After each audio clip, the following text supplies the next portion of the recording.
중국이 보조금을 줘가면서 산업을 키울 때 미국에서 시비 건 거 하나도 없습니다. 조선, 화학, 철강, 최근에 LCD 미국에서 니네 보조금 줘가지고 이거 만들었지 하고 시비 건 거 없어요. 중국 애들 말고 봤을 때 배터리를 갖다 제대로 만들 수 있는 회사가 한국 회사하고 일본 회사밖에 없는 거예요.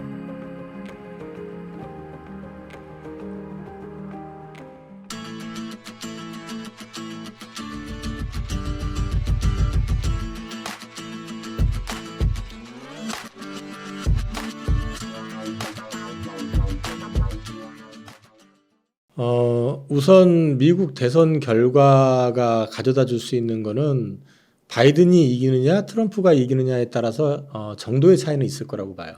트럼프는 아무래도 일반 파석연료 쪽 그 지지 기반이 그쪽이기 때문에 그러면 그쪽을 어떤 식이든 좀 서포트 해주고 싶을 거고 미국 자동차 입장에서 놓고 보면 포드 같은데 아마 트럼프가 돼서 그 풀어준다고 그러면은 그 풀어준다는 얘기는 갑자기 전기차 뭐 안 팔아도 돼 이건 아니고 연비 규제라든지 이런 걸 좀 완화시켜 주겠죠. 그런다 그러면 포드 같은 경우는 대번에 이제 그쪽으로 많이 갈 것 같고 지금 분위기로는.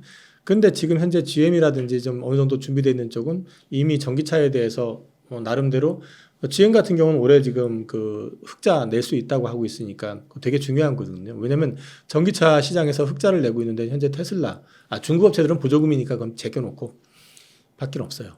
그러니까 GM이 흑자를 낸다는 건 되게 의미가 있다. 그런 맥락에서 본다 그러면은 이제 그 예를 들어 가지고 바이든이 되느냐 트럼프가 되느냐에 따라서 정도의 차이는 약간 있을 수 있다. 근데 제가 볼 때는 큰 대세의 변화는 많지 않을 거다. 그리고 바이든이 밀리고 있었지만 최근에 대등한 상황까지 올라왔던 거는 다 기사화돼 있잖아요. 그리고 또 한 가지는 이 스윙 스테이트 쪽 같은 경우가 전기차 배터리나 전기차 라인이 많이 들어가 있어요.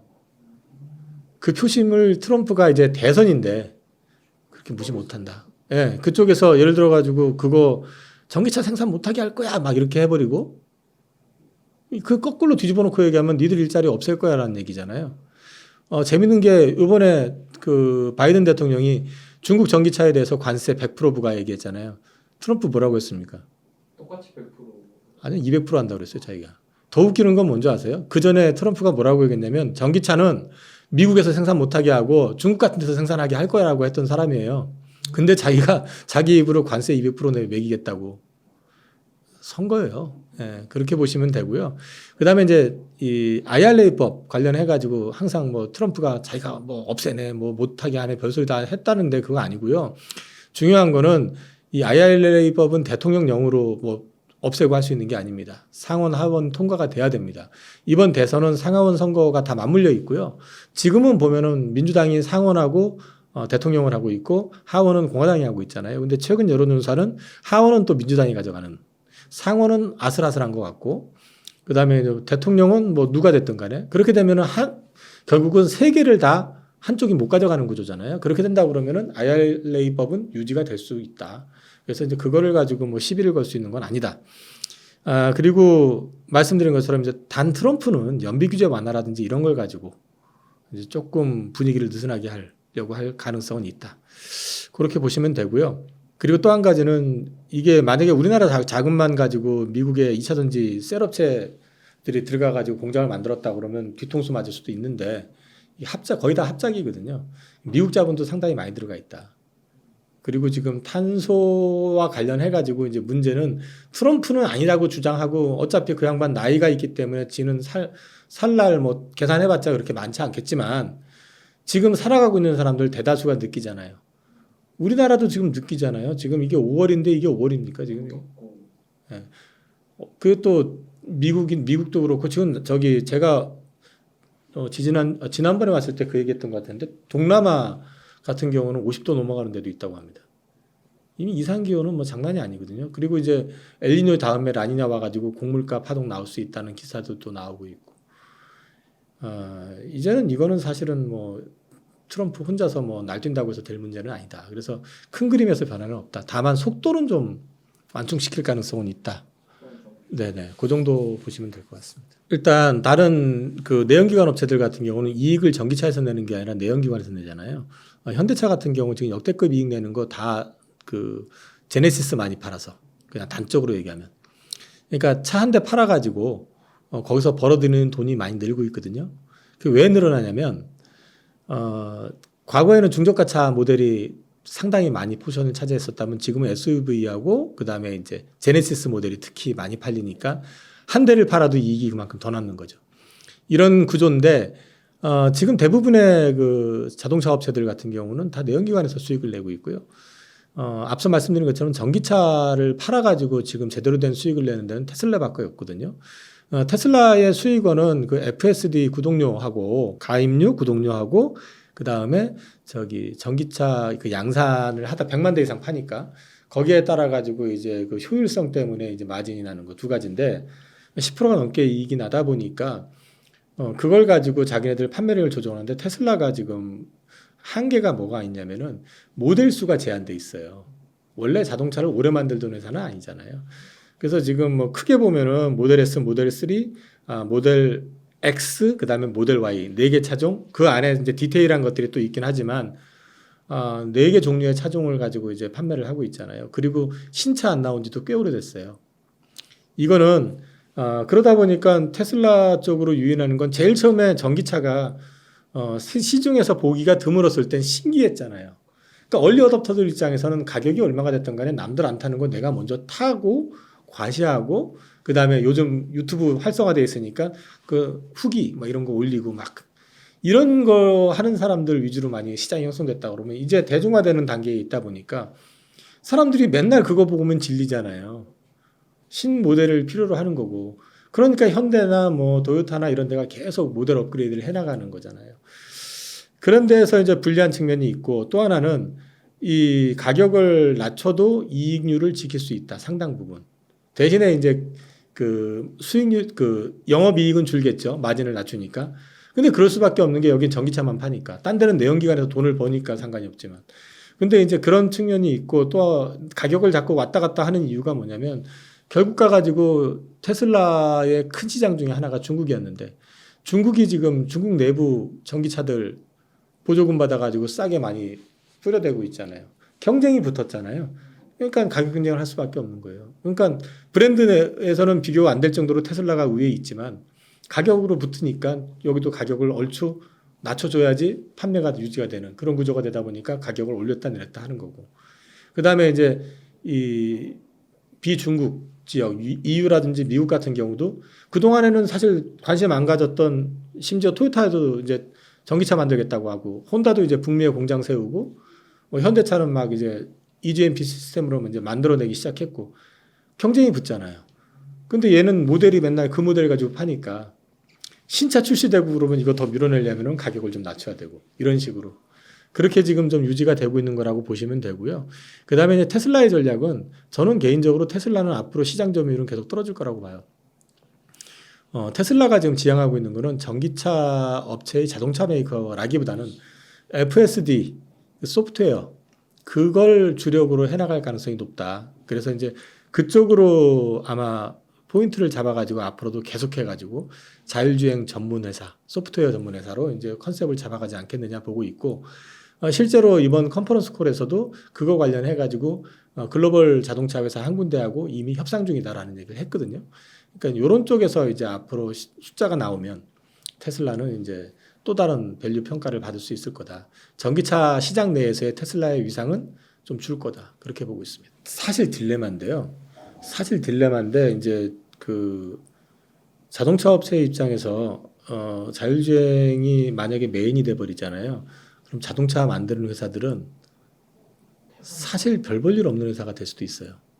지배를 당하는. 어떻게 보면 테슬라가 굉장히 전략적인 거거든요.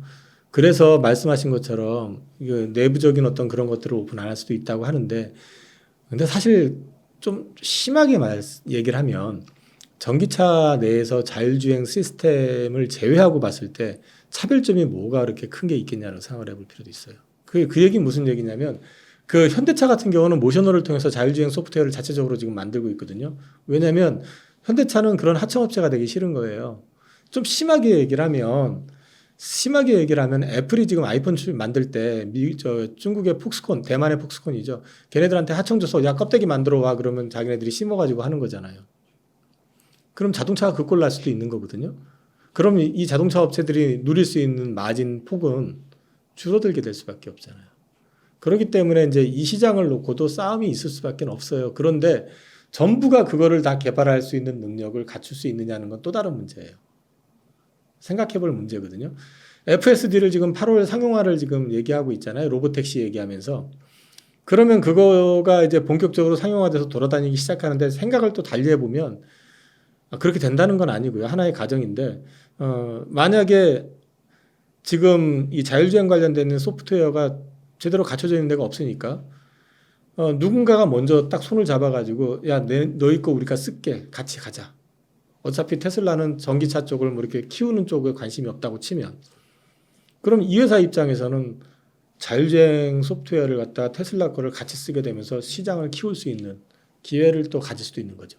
그렇죠. 자기 소프트웨어만 파는 거니까. 왜냐하면 소프트웨어 팔아먹으면서 대당 1,000만 원을 받든 얼마든 받을 거고 그 다음에 이제 이 소프트웨어 값은 소비자들한테 그 차 업체들은 전가를 할 거 아니에요. 그리고 소비자는 뭐 하겠어요. 매달 구독료도 내야 되잖아요. 그럼 테슬라는 앉아가지고 뭐 공장 이런 거 막 만들어가지고 하는 게 아니라 소프트웨어만 팔아먹는 회사가 되는 거죠. 애플이 공장이 없잖아요. 그런데 글로벌 1위잖아요. 사실은. 테슬라의 어떤 지향점이 그거일 수 있다. 근데 이제 그 자동차 업체들이 그럼 거기에 대응할 만큼 준비가 돼 있냐는 거죠. 안 돼 있거든요. 네, 안 돼 있거든요. 그래서 이제 테슬라가 이게 만약에 성공한다 그러면은 시장 판도가 또 어떻게 바뀔지 모릅니다. 네. 지금 현재 중국에서도 보조금 내역이라든지 이런 거 내놔라 요구를 하고 있거든요. 중국이 협조 안 하니까 그럼 니네 고율 관세 매길 수 있다고 지금 거꾸로 지금 얘기를 하고 있고요. 당연히 할 거예요. 당연히 할 거라고 보고 있고 왜 당연히 할 거라고 말씀을 드리냐면 미국이 지금 유독 중국을 때리고 있는 걸 보면 전기차, 태양광, 뭐 AI 이런 쪽이잖아요. 그러니까 미래산업 쪽. 왜 그런지를 한번 생각을 해보세요. 과거에 2000년도 초반에 중국이 보조금을 줘가면서 산업을 키울 때 미국에서 시비 건 거 하나도 없습니다. 조선, 화학, 철강, 최근에 LCD, 미국에서 니네 보조금 줘가지고 이거 만들었지 하고 시비 건 거 없어요. 왜? 자기네들은 그런 게 없거든요. 상관이 없는 영역이었거든. 자기네들은 금융 쪽으로 발전을 시키면서 3D 업종이라고 좀 더럽고 힘들고 이런 것들 전부 아시아 쪽으로 보내서 중국이 하게 하고 한국이 하게 하고 이랬었잖아요. 그러니까 그 안에서 싸움박질 나는 거는 미국 입장에서는 관심 없고 우리는 싸게만 주면 돼 이거였었거든요. 그래서 그쪽에서 싸게 나오는 걸 가지고 인플레가 없는 초장기 호황을 갖다 누려왔었던 거잖아요. 근데 이번에 왜 그러냐는 거죠. 왜 이걸 하느냐. 미래산업이고 자기네들이 하고 있는 거고 키우려고 하는 산업인데 얘들이 지금 보조금 줘가면서 키운 거 아니에요. 그리고 옛날에 했던 방식처럼 보조금 줘가지고 막 키워놓고 중국 내에서 다 소화가 안 되니까 이 전 세계에다 뿌리려고 싸게 해왔던 방식이거든요. 그렇게 하는 바람에 우리나라의 철강, 조선, 화학, LCD 다 넘어갔죠. 우리는 당했잖아요. 힘이 없으니까. 지금 미국은 지금 힘이 있으니까 그리고 이제 키워야 되는데 이번에는 우리가 하려고 하는데 저놈이 지금 우리 거를 건드리네 하니까 두들겨 패는 거죠. EU에서도 마찬가지로 전기차, 풍력, 뭐 그린에너지 이런 거 다 하려고 AI 하려고 하는데 얘네가 보조금 줘가지고 자꾸 하니까 우리도 산업을 키워야 되는데 저것들이 자꾸 이러니까 때리는 거거든요. 그러면 이제 저는 이게 우리 입장에선 다행이다. 왜? 우리가 힘이 없었기 때문에 우리가 2차 전지 지금 하고 있지만 만약에 우리가 2차 전지를 하고 있는데 미국이 그런 데 관심 없었고 뭐가 됐든 간에 니 싸게 만들어 오는 놈이 우리한테는 고마운 애들이야. 상관없었으면 우리 아마 죽었을 거예요. 근데 자기네들이 지금 전기차를 만들어야 되고 그죠? 이거를 앞으로 키워야 되는 산업이다 보니까 저쪽에서 자꾸 돈으로 자꾸 이제 보조금 줘가면서 키우니까 그걸 못하게 막으려고 하는데 문제는 중국 애들 말고 봤을 때 이 배터리를 갖다 제대로 만들 수 있는 회사가 한국 회사하고 일본 회사밖에 없는 거예요. 현실적으로. 그러니까 미국에서 그것도 우리가 만들게 이거는 못 하잖아요. 뭘 알아야지 만들지. 그러니까 이제 그거는 우리 편이네. 내 말 잘 듣는 애들. 동맹이라고 하잖아요. 동맹들한테 또 쟤들하고 싸우는데 내가 같이 으쌰으쌰 해줄 테니까 우리 쪽으로 와. 근데 우리나라에 와서 파는 건 내가 허용해 주겠지만 니네 나라에서 만들지 말고 우리나라로 갖고 와서 만들어. 지금 딱 그거거든요. 지금. 그럼 이제 우리나라 입장에서는 중국하고 1대1로 싸워야 되는 어떤 상황이 놓일 수도 있었던 걸 갖다가 미국이라고 하는 뒷배를 가지고 같이 싸우는 그런 그림이 되는 거죠, 지금. 그래서 이 지금 공급 과잉 이런 거에서 우리가 상대적으로 그래도 어려운 구간을 겪고 있지만 옛날처럼 아주 치명타를 입고 뺏기고 이러지 않고 있는 이유거든요. 그래서 이거는 앞으로도 계속 될 거라고 보고 있고, 그 다음에 이제 이건 앞으로 우리나라의 2차 전지가 이 어려운 구간을 이제 제대로만 극복해 나간다면 살아남는 업체들 같은 경우한테는 큰 기회가 있을 수 있는 하나의 포인트다. 왜? 우리 혼자 싸우는 게 아니라 같이 싸우고 있기 때문에. LFP가 일단 지금 중국에서 만들고 싸게 만들어서 거기 이제 보조금 가지고 싸게 만들어가지고 주니까 테슬라가 장착을 해가지고 그동안 해왔던 거고. 근데 미국에서 지금 그 중국에서 만든 상하이 기가 팩토리에서 만든 테슬라 거 미국으로 못 들어가요. 보조금 못 들어갈 수는 있지. 보조금을 못 받아요. 막아버렸거든요. 그러니까 얘네들도 지금 이제 그 LFP 배터리를 쓰더라도 한국 걸 쓰려고 하는 거고. 이제 그 방향이 바뀌는 거죠. 그 다음에 우리나라도 지금 LFP에 대해서 관심 없어 했었지만 어쨌든 LFP를 많이 사용을 하니까 왜 그걸 많이 사용하면 NCM은 어쨌든 발화 위험이 여전히 높다고 보는 거거든요. 그리고 또 가격은 많이 떨어졌기 때문에 그 별 차이 안 날 거예요. 실제로 사용을 하게 되면은 사용을 해가지고 이 그 사용 연한이라든지 이런 효율을 놓고 보면은 사실 NCM이 오히려 쌀 수도 있어요. 지금은 왜냐하면 워낙에 가격들이 많이 소재 가격이 떨어졌기 때문에. 근데 이 LFP를 쓰는 게 지금 결국에는 싼 맛에 많이 썼던 거예요. 그동안에 중국산을 이제 하다가. 그리고 또 이제 이게 어쨌든 발화 리스크가 적다 하고 또 저런 그 ESS 양으로 해가지고 LFP를 많이 쓴다고 하니까 우리나라에서도 지금 LG라든지 삼성이나 이런 데가 지금 LFP 배터리를 만들어가지고 ESS 하겠다. 그 다음에 빠른 건 25년부터 이제 하겠다 얘기를 하고 있고, 그 다음에 이제 중저가 차로 관련해서 NCM 쪽에 대해서 이제 하도 이제 이게 뭐 비싼 거 아니냐 말이 많으니까 거기에 이제 망간을 집어넣은 LMFP라든지 이런 것들 있잖아요. 그 다음에 이제 그 NCM도 그 좀 낮은 거 그런 것들을 만들어 가지고 이제 보급을 하면서 싸게 보급을 하는. 그러니까 사실은 이제 앞으로는 그게 LFP가 된다 안 된다 그 문제를 떠나 가지고 이제 가격 경쟁이라든지 그 다음에 이제 우리가 만들고 있는 중저가 보급형 이런 것들이 상용화가 되기 시작하면 뭐 그리고 또 우리나라 정부에서도 우리나라 그 기업체들도 LFP 만들고 이제 만들 수 있다고 하고 있고 진행하니까 큰 문제는 될 것 같지 않다. 저는 그렇게 보고 있고, 특히 NCM 관련해 가지고 특허 이슈를 이번에 LG 화학에서 아마 제기했던 것 같은데 엔솔에서 제기했었나 보다. 지금 중국에서 특허 도용해 가지고 지금 만들고 있는 거 잡겠다는 거 아니에요? 그리고 중국 애들은 그동안 NCM 계열 쪽으로 해가지고 적극적으로 못했던 이유 중에 하나가 특허 문제였거든요. LFP도 사실 지금 막 뿌려대는 것도 특허가 만료가 돼서 누구나 다 쓸 수 있게 해놨기 때문에 지금 중국 애들이 나와서 막 그러는 거거든요. 그러니까 이제 그런 부분에서 차이라든지 이런 것들 놓고 봤을 땐 우리가 그걸 가지고 야 LFP가 대세인데 뭐 우리 NCM이기 때문에 큰일 나는 거 아니야. 이거는 오바고 다 준비되고 있다. 그리고 더 진행될 거다. 너무 걱정하지 마시라.